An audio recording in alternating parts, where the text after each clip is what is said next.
What if I tell you कि इस साल हमें दिवाली दियों की रोशनी में नहीं अंधेरे में गुजारनी पड़ेगी। भारत के पावर प्लांट्स में सिर्फ अगले 2 दिनों के लिए कोल रिजर्व्स है।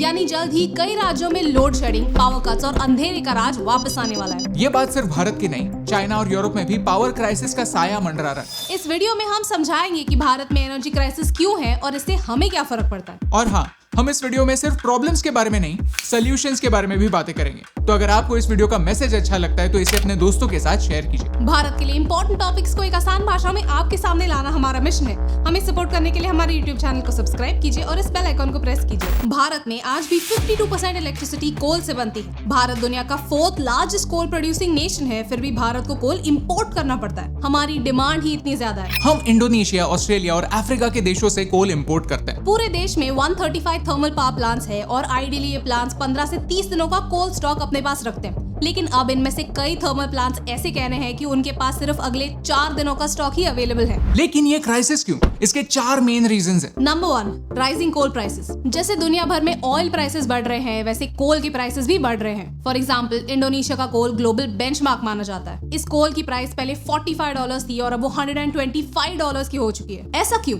जवाब चाइना के पास है। चाइना में विंटर जो शुरू ही हो रहा है और कई एरियाज में पावर आउटेजेस हो रहे हैं। चाइना दुनिया की फैक्ट्री है और वहां की गवर्नमेंट उसे ज्यादा देर विदाउट इलेक्ट्रिसिटी रखना अफोर्ड नहीं कर सकती, तो वो जिस प्राइस पर मिले उस प्राइस पर कोल खरीद रही है और इसका इम्पैक्ट ग्लोबल इकोनॉमी पर हो रहा है।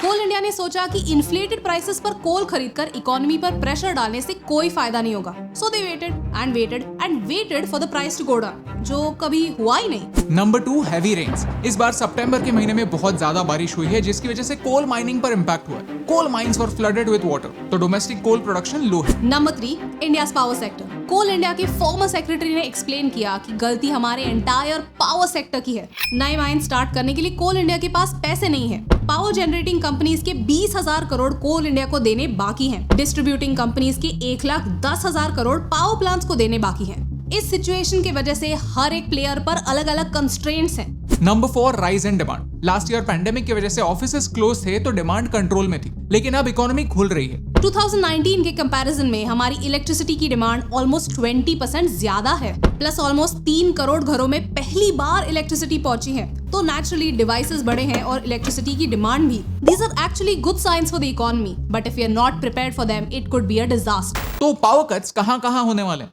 पंजाब ने अक्टूबर 13 तक 3 आवर्स के लिए पावर कट्स ऑलरेडी अनाउंस किए। पावर प्लांट्स उनके 50% कैपेसिटी में ऑपरेट कर रहे हैं। वैसे ही राजस्थान में भी डेली 1 आवर के पावर कट्स होने वाले।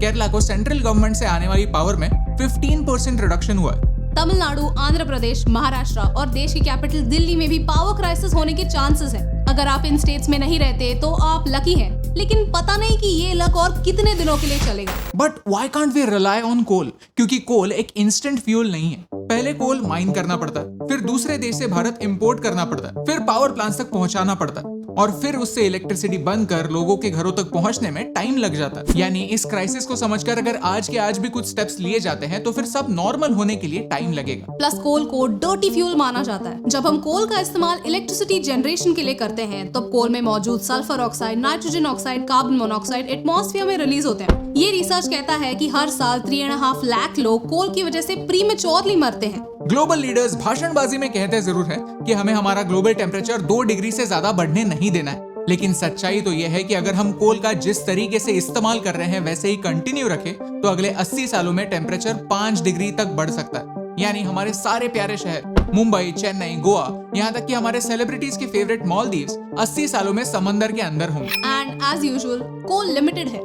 आज हम कुछ न कुछ करके कोल का जुगाड़ कर ही लेंगे, लेकिन फिर भी 5-6 सालों के बाद यही क्राइसिस फिर से आएगा, जैसे वो 2014 में भी आया था।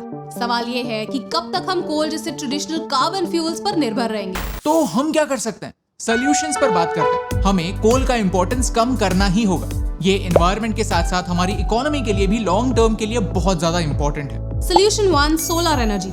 हमें रिन्यूएबल एनर्जी सोर्सेज को पुश करना ही होगा। शुरुआत छोटे से करते हैं। हमारे घरों के टेरेसेस खाली पड़े हैं, बड़े बड़े हाई राइज बिल्डिंग्स की छत और उतनी रियल एस्टेट वेस्ट हो रही है। क्या हम एटलीस्ट कुछ लेवल पर सोलर एनर्जी अपना सकते हैं? सरकार से नहीं तो सोसाइटी से ही सही, एक छोटी सी शुरुआत कर सकते हैं। एक 100 लीटर का सोलर वाटर हीटर 3000 से 4500 यूनिट्स इलेक्ट्रिसिटी हर साल बचा सकता है। यानी एक सोलर वाटर हीटर में इन्वेस्ट किया गया सारा पैसा हम सिर्फ 2 सालों में रिकवर कर सकता है, यानी उसके बाद आने वाला सारा गर्म पानी हमारे लिए फ्री है ना। Great idea. Solution 2, methane digesters.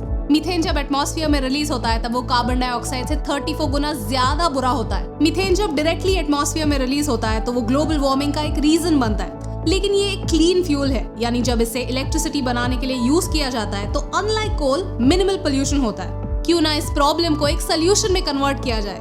Germany में कुछ ऐसा ही हो रहा है। घरों में, खेतों में, हर जगह तैयार होने वाला ये ऑर्गेनिक वेस्ट ऐसे इनएरोबिक डाइजेस्टर्स में स्टोर किया जाता है, जिससे बायोगैस और फर्टिलाइजर दोनों बनते हैं। इनफैक्ट ऐसे ही एक्सपेरिमेंट्स कई सुलभ शौचालयों में भी किए गए हैं। इसके बारे में हमने ऑलरेडी एक वीडियो बनाया है जो आप यहाँ पर देख सकते हैं। Local authorities at least traffic lights, street lights, outdoor lights के लिए ऐसे सॉल्यूशंस एक्सप्लोर कर सकते हैं। इससे वेस्ट भी कम होगा और कोल भी बचेगा। Solution 3, voluntary load shedding. See, अगर सरकार को लोड शेडिंग करना पड़ा तो टाइमिंग हमारे हाथों में नहीं होगा। कभी ऑनलाइन क्लासेस मिस हो जाएंगी, कभी इंपॉर्टेंट मीटिंग्स डिले हो जाएंगी, या फिर कभी दादी की सीरियल मिस हो जाएगी। तो क्या हम वॉलंटरीली दिन में 1 घंटे के लिए इलेक्ट्रिसिटी बचा सकते हैं? नहीं, मैं लास्ट ईयर जैसे लाइट ऑफ करके दिए जलाने के लिए नहीं कह रही, लेकिन क्या हम सब 1 घंटे के लिए घर से बाहर जाकर खेल सकते हैं, वॉक कर सकते हैं, जिससे फिजिकल एक्सरसाइज भी बढ़े और इलेक्ट्रिसिटी भी बचे। सोचने जैसी बात है कि ट्रेंडिंग है, इसलिए हर साल 1 घंटे के लिए अर्थ आवर ऑब्जर्व होता है। तो क्या हम हमारी खुद की सेहत के लिए इलेक्ट्रिसिटी और दुनिया दोनों बचाने के लिए जरूरी है, इसलिए हर दिन 1 घंटा आउटडोर बिता सकते हैं? फायदे अनेक है और नुकसान है 0। वी नो कि इनमें से कोई भी सोल्यूशन एक इंस्टेंट सोल्यूशन नहीं है, लेकिन कहीं ना कहीं से तो शुरुआत करनी ही होगी। आज जब हम आइडिया डिस्कस करेंगे तभी तो कल जाकर इंप्लीमेंट कर पाएंगे।